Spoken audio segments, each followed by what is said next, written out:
Hello guys, I'm Gabriel and welcome to English Tips. No vídeo de hoje, nós vamos falar sobre pronúncia.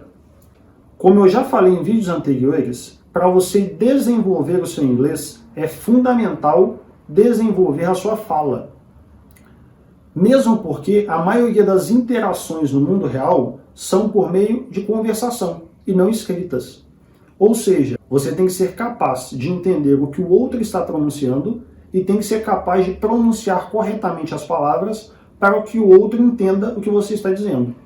Então, se você quer aprender um pouco mais sobre pronúncia, continua no vídeo e bora para o conteúdo.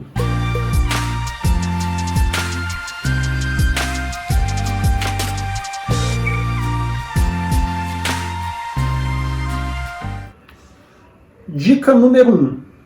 Quando houver a junção das letras A e W ou A e U, ela vai ser pronunciada como O e não como AU. Fica mais fácil de entender nos exemplos.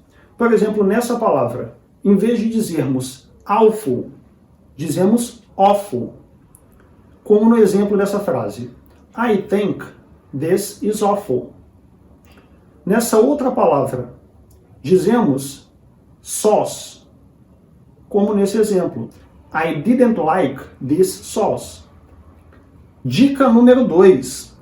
Quando houver as letras E e Y no final de alguma palavra, ela vai ser pronunciada como I e não como EI.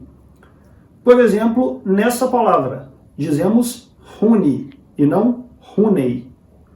E nessa outra palavra, conhecida de muitos, dizemos Mickey e não Mickey. Isso mesmo. O nome do rato da Disney e não da Disney deve ser pronunciado como Mickey. Nesse exemplo, podemos dizer The Mickey didn't want the honey. Dica número 3. Quando no início da palavra nós tivermos a letra S seguido de alguma consoante, imagine que esse S é muito forte. Ou seja, é como se a gente tivesse uma sequência muito grande de S's antes de dizer a consoante. Por exemplo, nessa palavra, dizemos sleep e não slip. Numa frase ficaria I want to go to sleep. Nessa outra palavra, dizemos strange. Numa frase ficaria I love stranger things. Dica número 4.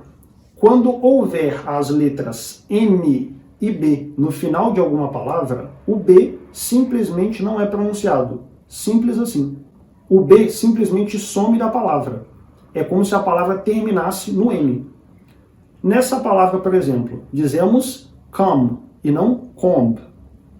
Numa frase ficaria I don't know where is my comb. Essa outra palavra, dizemos thumb. Numa frase, give me a thumbs up. Dica número 5.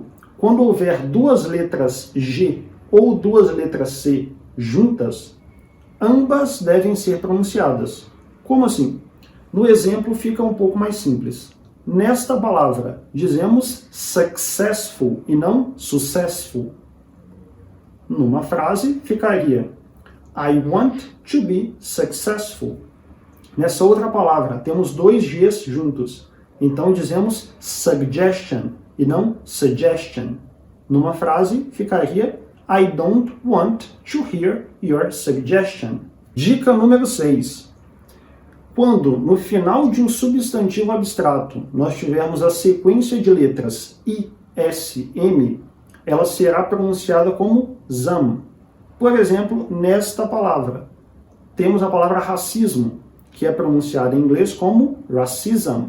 Numa frase, teríamos I think it's a racism. Dica número 7.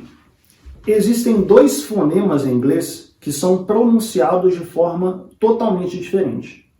E muitos estudantes acabam pronunciando como se fosse o mesmo som. O fonema SH e CH são fonemas totalmente diferentes. E o simples fato de mudar a pronúncia pode gerar outra palavra. O SH é pronunciado como sh e o CH é pronunciado como ch.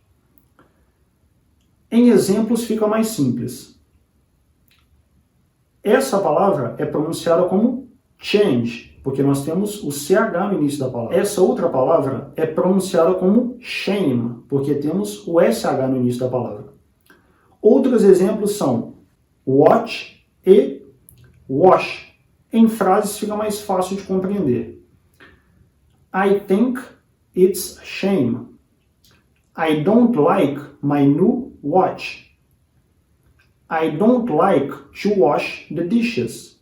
Eu disse que a simples mudança dos fonemas pode gerar uma palavra diferente. Repare nesse exemplo. Essas duas palavras, se não forem diferenciadas pelo fonema inicial, geram a mesma palavra. No primeiro, nós temos a palavra cheap, barato, em português. Nesse segundo, nós temos a palavra sheep, que é ovelha em português.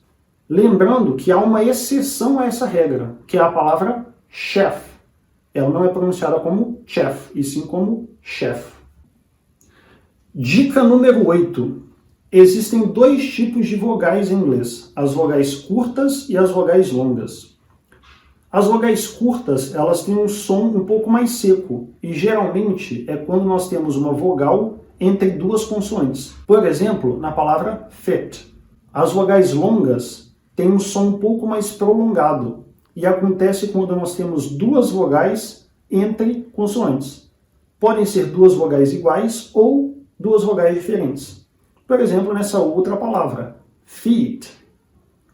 A gente pode reparar que, novamente, a simples mudança do tipo de vogal pode gerar uma palavra diferente, como em fit e feet, que temos palavras muito diferentes. A primeira nós temos o verbo caber, encaixar. Na segunda, nós temos o plural de pé, ou seja, pés.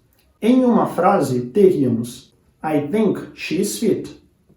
Já com a segunda palavra, temos My feet are clean. Outros exemplos, ainda sobre vogais curtas e vogais longas, são sick, o exemplo de uma palavra com vogal curta, e seek, o exemplo de uma palavra com vogal longa. Ou check, o exemplo de uma palavra com vogal curta, e cheek, o exemplo de uma palavra com vogal longa.